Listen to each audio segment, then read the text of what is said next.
नमस्कार unique in Bengali sports YouTube चैनले এবার এশিয়া কাপের ফাইনাল নিয়ে হচ্ছে তোমার টিম ইন্ডিয়া টি20 ক্যাপ্টেন সূর্যকুমার যাদব সে হচ্ছে বলা যায় আগুনে ঘি ঢাললো। কারণ সে আরো একটা বড় স্টেটমেন্ট দিয়েছে এক মানে নিউজ চ্যানেলে, ইন্ডিয়ান এক্সপ্রেস নিউজ চ্যানেলে তার যখন সাক্ষাৎকার হচ্ছিল সেখানে সে কিন্তু বড় একটা স্টেটমেন্ট দিয়েছে এশিয়া কাপের ট্রফি নিয়ে, যেখানে সে বলছে যে পাকিস্তানের প্লেয়াররা আলোচনা করছিল নিচে, কিন্তু কি কথা বলছিল সেটা আমি বলতে পারবো না। কিন্তু আমরা সবাই যে রুমে ঢুকে গিয়ে দরজা বের দিয়েছিলাম তা নয়, আমরা ম্যাচটা জেতার পর আনন্দ করছিলাম, কিন্তু আমি দেখলাম হঠাৎ কে যেন ট্রফিটা নিয়ে ছুটে চলে যাচ্ছে। এবং এই স্টেটমেন্টটা সূর্যকুমার যাদব দেওয়ার পর সোশ্যাল মিডিয়ায় কিন্তু বিশাল একটা উত্তেজনা শুরু হয়ে গেছে, হওয়ারই কথা। কারণ ক্যাপ্টেন হিসাবে টিম ইন্ডিয়া সূর্যকুমার যাদব বা কোনো প্লেয়ার ট্রফিটা কেন আগে রিসিভ করলো না?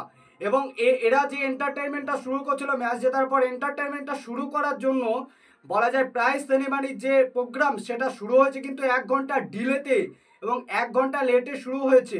সেই কারণে কিন্তু ট্রফি নিয়ে একটা বড় কন্ট্রোভার্সি চলছে। ট্রফিটা টিম ইন্ডিয়া এখনও ফেরত পায়নি, যেটা হচ্ছে তোমরা সোশ্যাল মিডিয়ায় দেখতে পাচ্ছ। এবং সূর্যকুমার যাদব আরও একটা কথা বলেছে, যেখানে সূর্যকুমার যাদব জানাচ্ছে যে ট্রফিটা আমি তো নিয়ে চলে যেতে দেখলামই, এবং এরই সঙ্গে আমাদের কিন্তু ইন্ডিয়ার কোনো বোর্ড মানে আইসিসি বা বিসিসিআই বা ইন্ডিয়ার কোনো মানুষ আমাদেরকে শিখিয়ে দেয়নি যে পাকিস্তানের বড় কেউ দিলে তার হাত থেকে ট্রফিটা নেবে না। এটা আমরা নিজেরাই ডিসিশন নিয়েছিলাম যে পাকিস্তানের কেউ যদি দেয় তাহলে আমরা সমস্ত প্লেয়ারদের মধ্যে কেউ ট্রফি নেবো না, তাই ট্রফিটা আমরা হাতে নিতে যাইনি। এরকম স্টেটমেন্ট কিন্তু সূর্যকুমার যাদব দিয়েছে। তার ট্রফিটা কিন্তু অবশ্যই ফেরত পাবে টিম ইন্ডিয়া, সেরকমই আশা রাখা যায় এবং সেরকমই পরিস্থিতি কিন্তু তৈরিও হচ্ছে। ট্রফি টিম ইন্ডিয়ার ঘরে ফিরে চলে আসবে।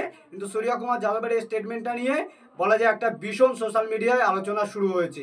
বাকি তোমাদের কি মতামত কমেন্ট বক্সে কমেন্ট করে জানাতে যেন ভুলো না।